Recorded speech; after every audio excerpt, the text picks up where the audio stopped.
I'm quite disappointed by the ending of Life is Strange Double Exposure for a few reasons. Spoiler alert, as I'm going to talk about the ending of both Life is Strange Double Exposure and the original Life is Strange. If you have not fully played through the game or would like to play through and formulate your own opinion, please stop watching now.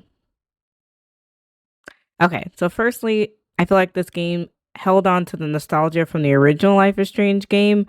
Although we never see Chloe Price in this game, she and Arcadia Bay are mentioned several times, even going back into the bathroom scene that took place in the first episode of the original Life is Strange in the finale episode of Double Exposure, and recreates that same moment.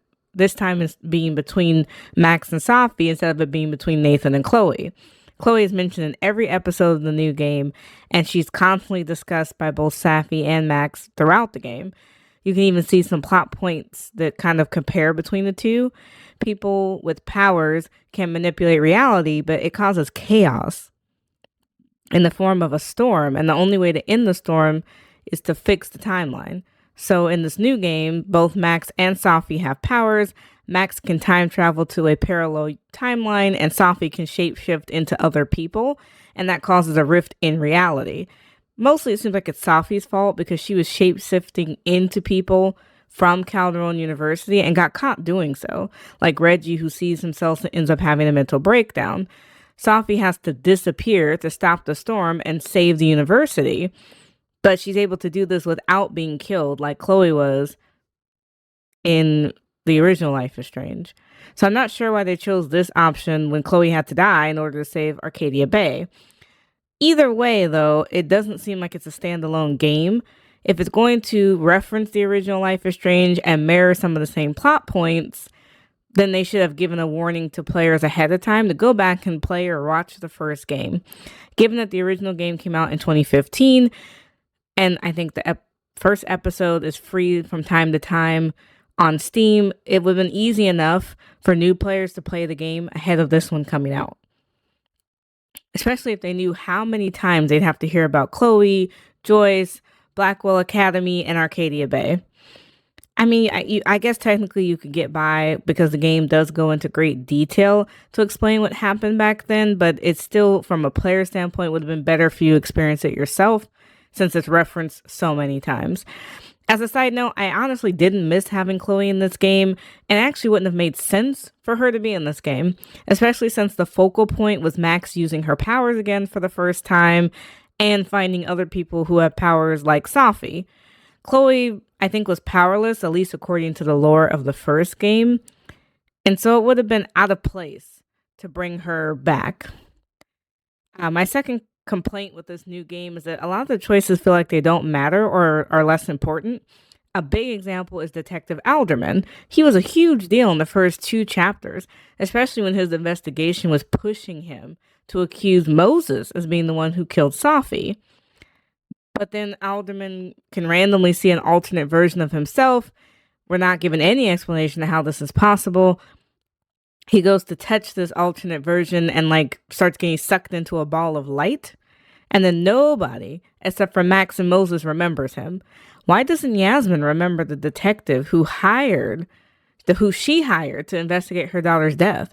Why doesn't anyone remember being interviewed by him? How come Moses never asks about him again? It's like he never mattered.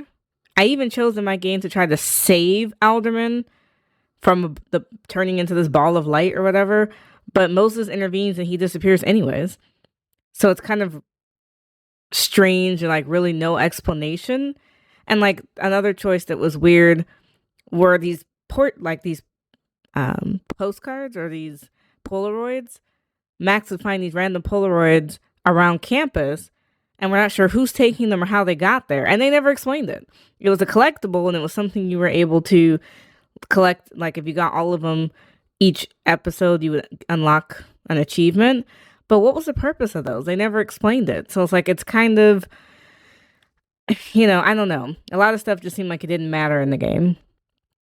My third complaint was the timeline. This game doesn't give us any year or a real date to it, which is kind of throwing this off. So the original Life is Strange game, which was released in the year of 2015, takes place in 2013. And we know that because of the journal entries and the text message dates in the game.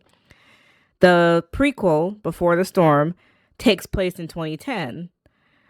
And we know that according to the dates in the game. Life is Strange 2 takes place between October 2016 and June of 2017, which again is confirmed in game.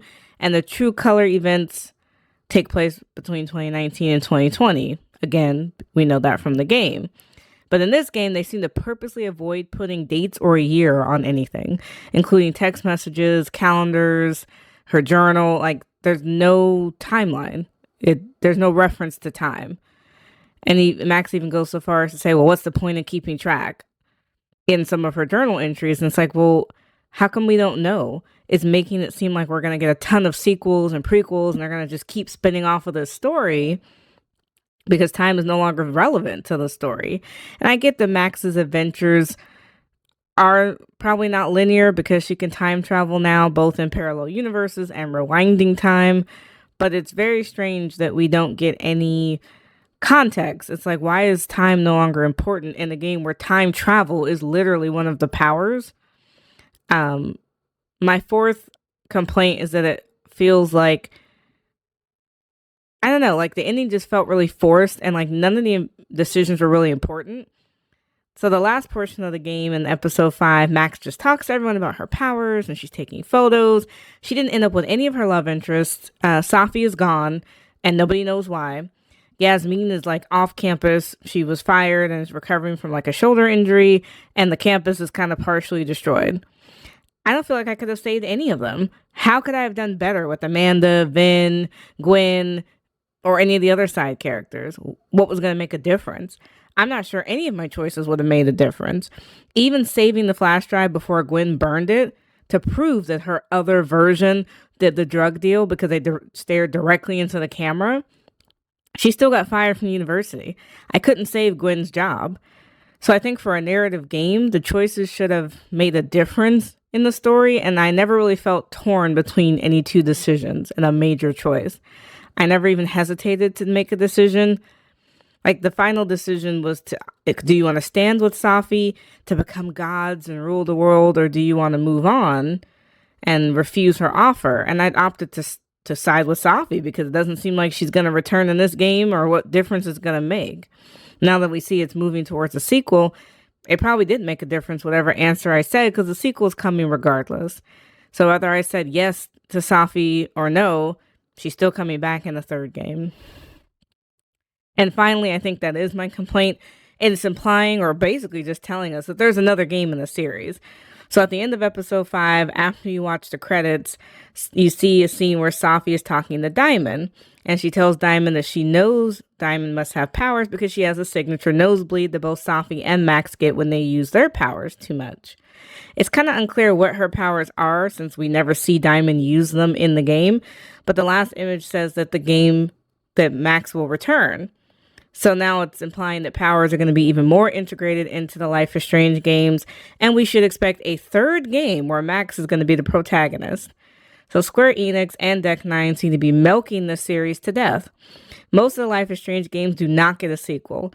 The only game that had anything that kind of looked like a sequel was the spin-off prequel Before the Storm, and that really only focused on the importance of Rachel Amber and Chloe's life after Max moved away, and how they became friends and why Chloe was so important, because we didn't ever get to see Rachel Amber in the original Life is Strange game.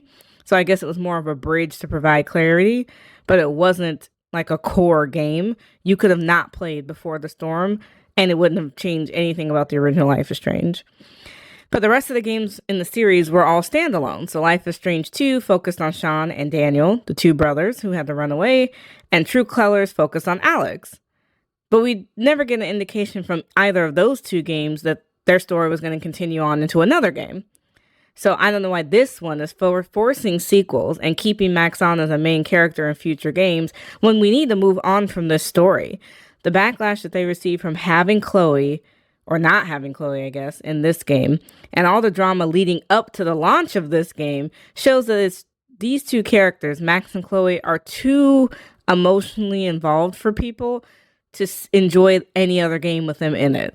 You know, give us something original, not related to Max or Chloe, so that people can move on from that story and let us keep the love and the lore and the fandom from the original Life is Strange separate from the rest of these games.